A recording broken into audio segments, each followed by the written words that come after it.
This is the new Ford Ka Plus, and it aims to plug that gap with an affordable new entry level to the Blue Oval's range. Starting at £8,995, this new city car from Ford sports 5 doors as opposed to the 3 of the rather quirky car predecessors. This stout shape plays host to the new Ford trapezoid grille and a set of large characterful headlights.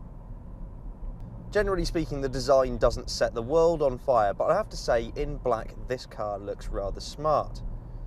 Its compact proportions make it smaller than the Fiesta, but it's actually a bit taller, meaning it's quite a practical shape. That presumed practicality is affirmed once you get inside, because there is plenty of space in this interior. That's further amplified by these large glass panes letting in a lot of natural light. Now, the interior is not going to win any styling awards. There's quite a few scratchy plastics around, and the centre console is a remodelled version of the outgoing Fiesta.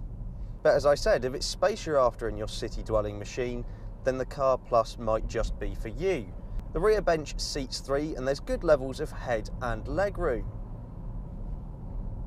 The 270 litre boot is very good for this class of car.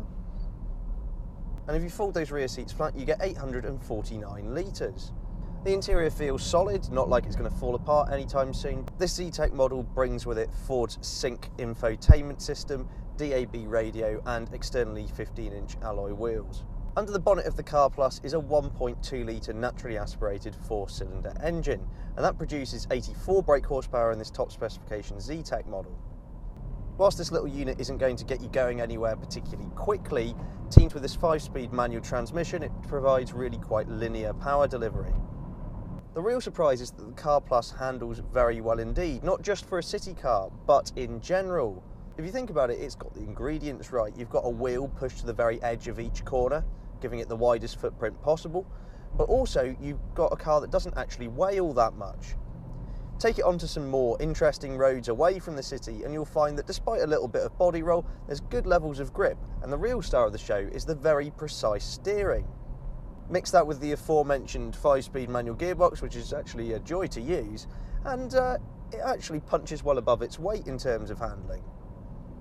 But as well as tackling Britain's fabled B roads, it actually acquits itself rather well on our rutted, less than perfect tarmac. It's quite well damped, it doesn't feel too bouncy going over bumps, and generally speaking, it rides really well. Ford claim that this incarnation of the Ka Plus will do 56 mpg and emit 114 grams per kilometre of CO2.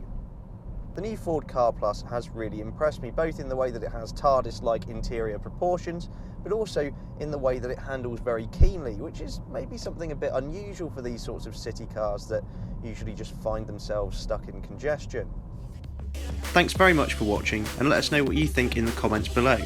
Please subscribe for all of the latest and greatest cars to hit the road. For breaking news and written reviews, visit www.insidelane.co.uk.